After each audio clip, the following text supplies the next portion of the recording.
Well, good evening, everyone, and welcome to the Brian Crombie Radio Hour on Saga 960. I wanted to reach out to Yarina Goryuk, who is a university student in Kharkiv. I've got her contact from some other people that I have been honored to interview in Ukraine, and according to Yarina, she is a Kharkiv resident. She's been her home city and has stayed there since the inception of the invasion. And she's willing to tell us a little bit about what life is like in the middle of a war zone. Did I pronounce your name right?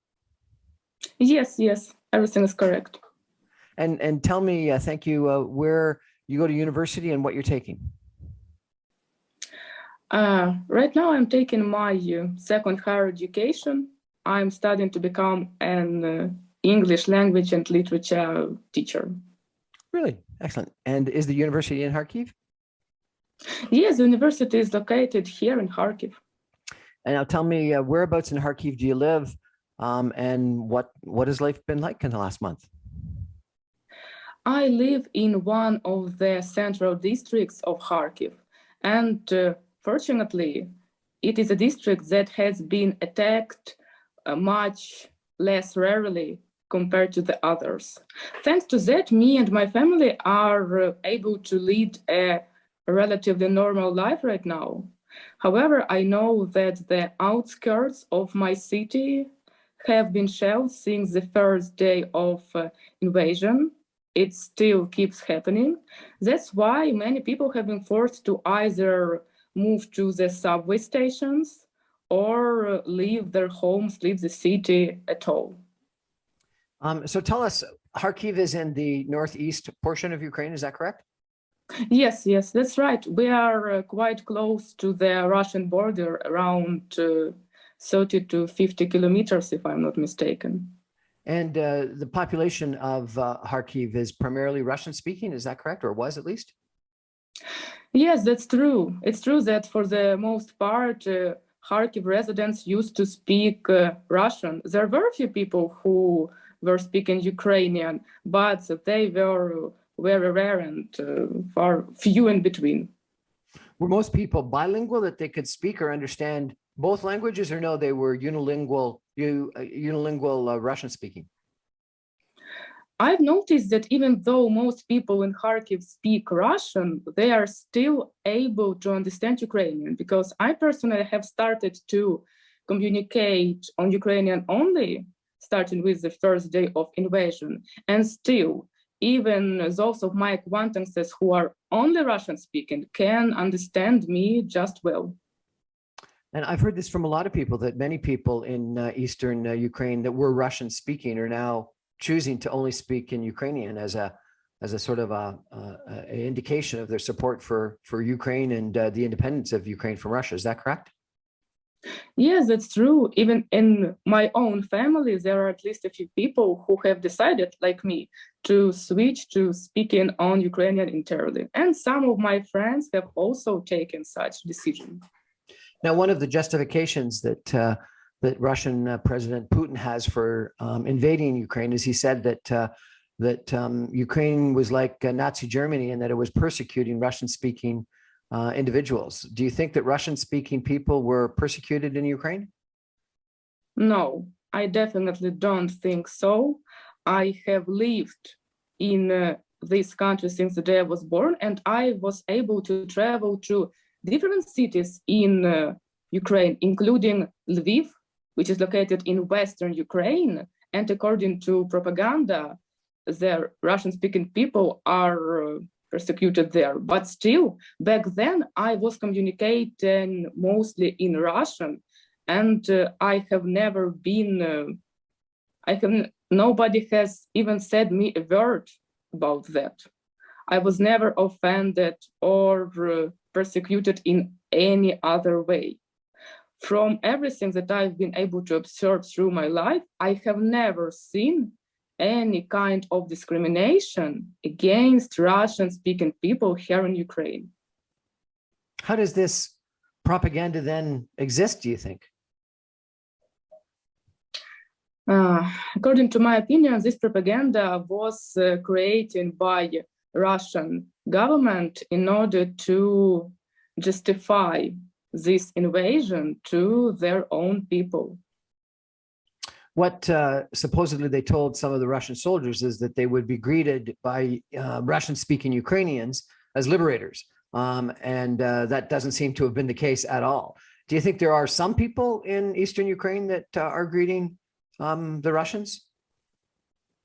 I know that such people, there were people who have had such opinions that it could have been better if Russian government came to the rule here. But after the invasion has actually started, I haven't heard a single opinion that it is something that should be happening. Even those people who used to have a strong pro-Russian position in the past, they are either switching their opinion right now or they're keeping silence for the most part.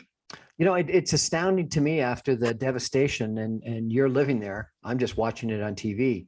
But after the devastation that we see that's happening, how can these people ever want to be countrymen, brothers with Russia? Like, how can Putin expect that they would want to be? They've been invaded. There's been torture. There's been rape. There's been assassinations.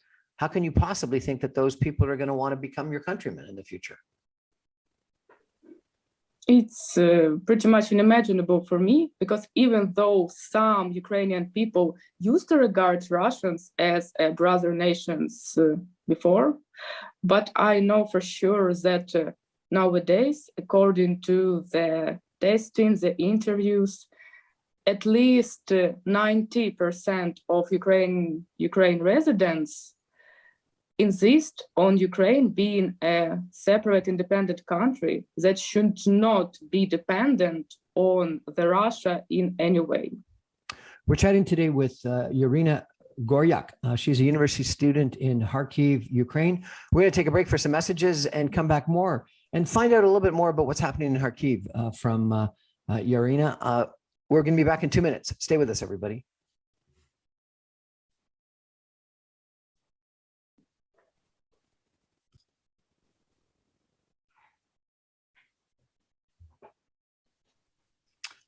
Welcome back, everyone, to the Brian Crombie Radio Hour on Saga 960. I've touched base tonight with Yarina Goryuk, who is a university student in Kharkiv, Ukraine. She's studying for English literature and English language, and she has stayed in Kharkiv through the whole invasion. Yarina, let's spend some time talking about Kharkiv. How big is Kharkiv? Do you know the population? Yes. At least before the beginning of full-scale invasion, the population of Kharkiv was at least 1.5 million residents, 1,500,000 people. And what we hear is that about half of those people have left as either refugees to Poland and Romania, and some of them to just Western Ukraine. Do you think that's the case? Have half the population actually left?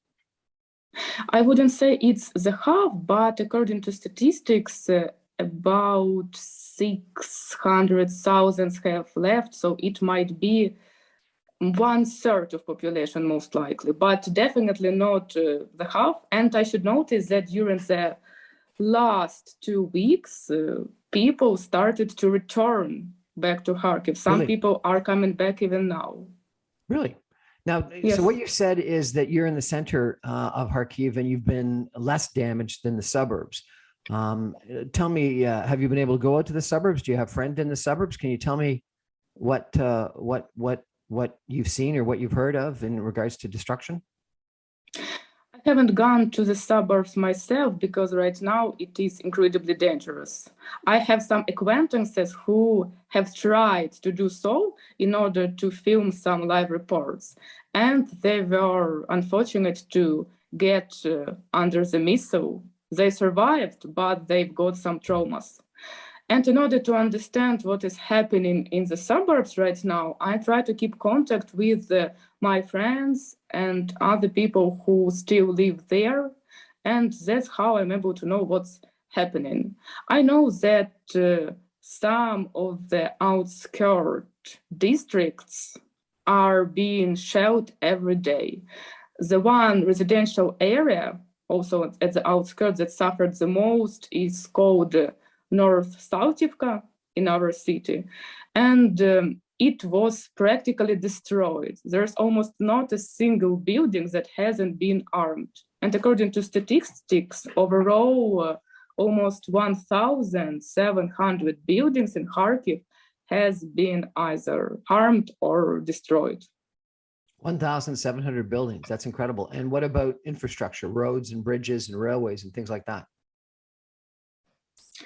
As for infrastructure, I can say that at least the post offices are managing to function just fine.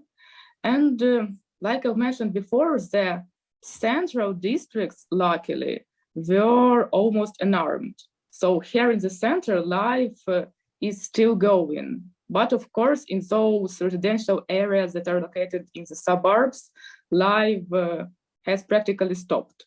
But even despite that, the communal services, the workers keep going even into those districts, and they continue their job.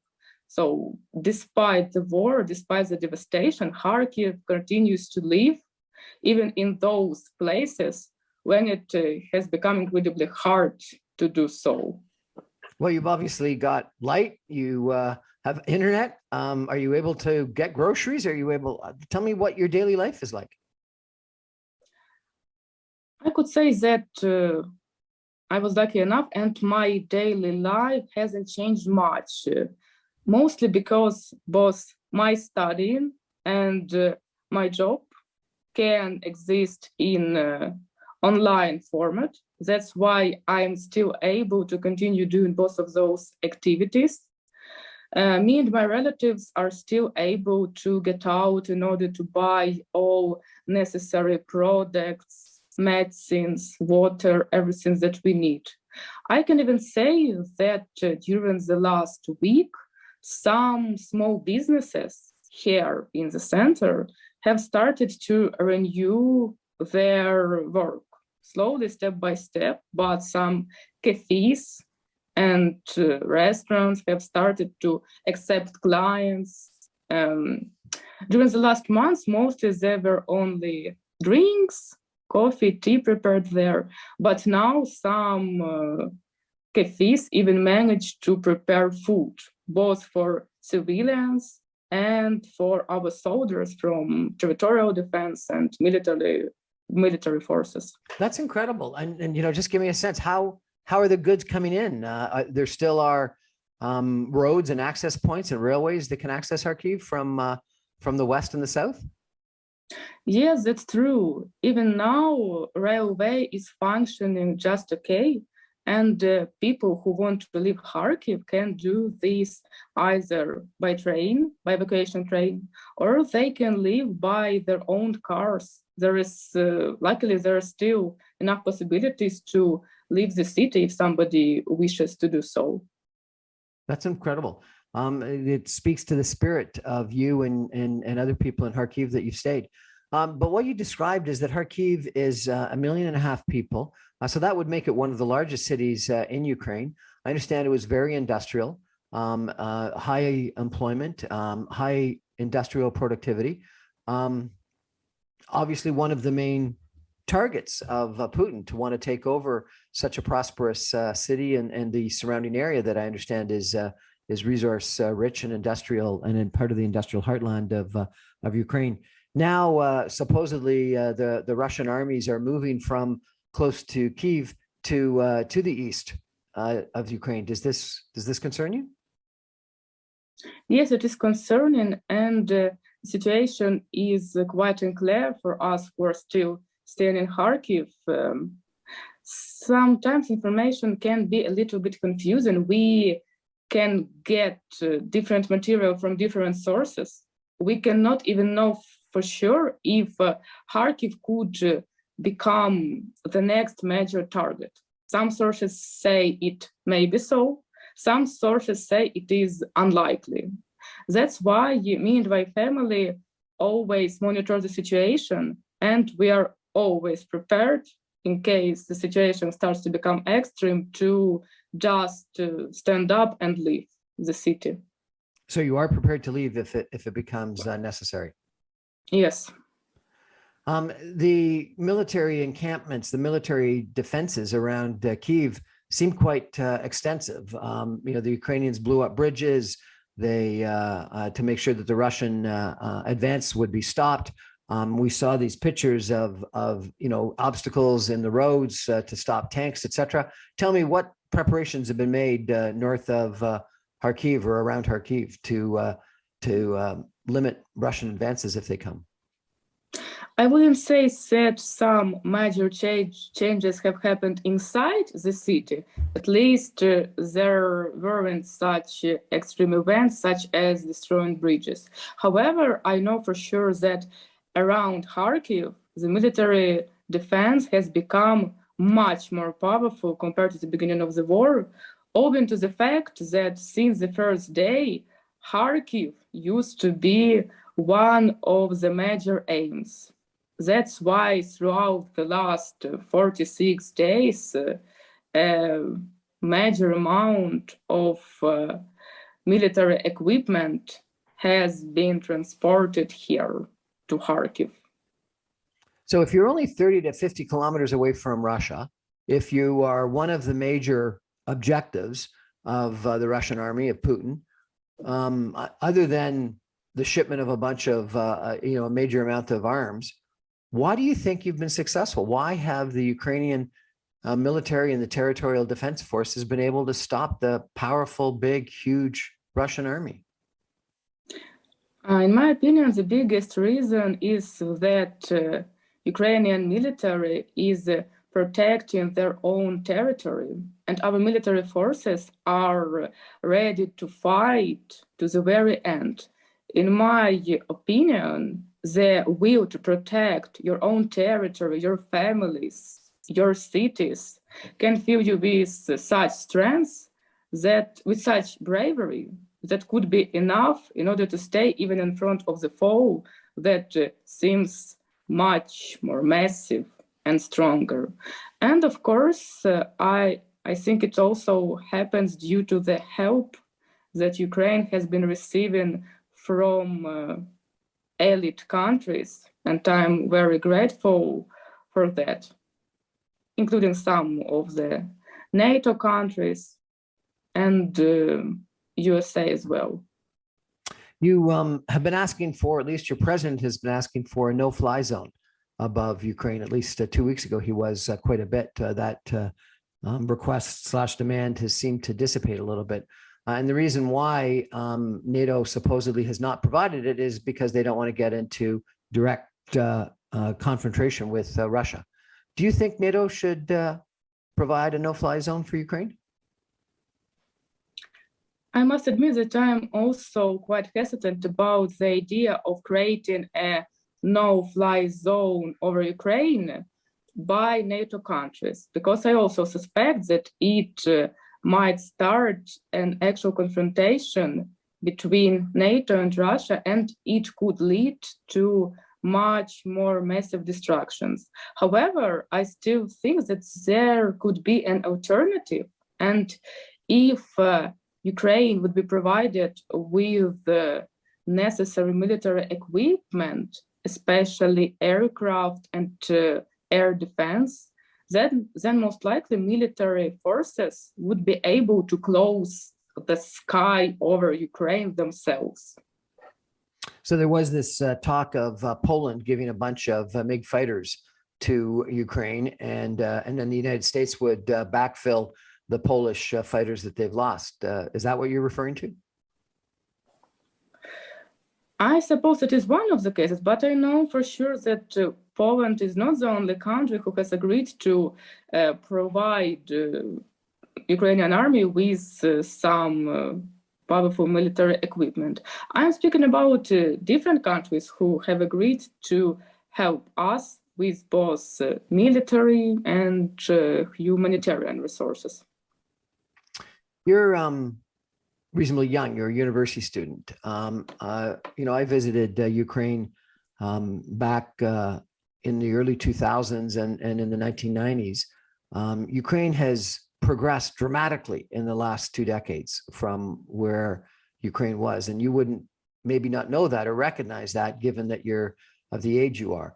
Do you think that Ukraine has improved dramatically, given the demise of the USSR and the Orange Revolution and some of the movements to connect Ukraine more closely to the West? I must admit that it could be hard for me to judge because for the most part during this period, I was still a child and teenager. But speaking from the years when I could already think more logically, I would say that even in the last 5 years, and especially since the beginning of invasion to Donbass and Lugansk regions, some major improvements have been made in Ukraine, especially in regards how our society's mentality has changed. I've noticed that over time, Ukrainians have started to change themselves to become closer to their European mentality, in my opinion. And I have noticed that many people here do really strive to become closer to European civilization, to share the same values, and to develop our society in the same direction with more democratic values compared to what has been in USSR. So that's interesting that you're saying that people are trying to develop more Western values. How do they do that? Are they watching more Western TV or following Western politics or getting more involved in democratic institutions? How does that actually happen, that people, a populace, decide to become less oriented toward the Russia and the Soviet Union and more toward the West? To me, it is mostly demonstrated by the fact that people in Ukraine are becoming more and more willing to be tolerant and understanding to each other, despite some major differences that exist among us, such as difficult political, religious, or other outlooks. For me, it is the difference that I have noticed the most myself, considering that I am just a usual Kharkiv resident. I mostly can observe those changes from the everyday life. It's hard for me to say how the country is changes in on some higher social levels, but I can speak from my own experience, from what I've been able to see and hear from people who surround me. That's fascinating. And you've traveled, you say, to Western Ukraine. Have you traveled outside of Ukraine? To the center, yes, I have been to central Ukraine as well, but unfortunately, it wasn't such a long time to really recognize how people live there. Right. But have you traveled outside of Ukraine to Poland or anywhere else in Europe? I haven't traveled to Poland, unfortunately, but I have been to some of European countries such as Slovenia, Slovakia, Austria, Germany. And how would you compare the economy in Ukraine to those European countries you visited? I must admit that our nation still has to work quite a lot on our economy.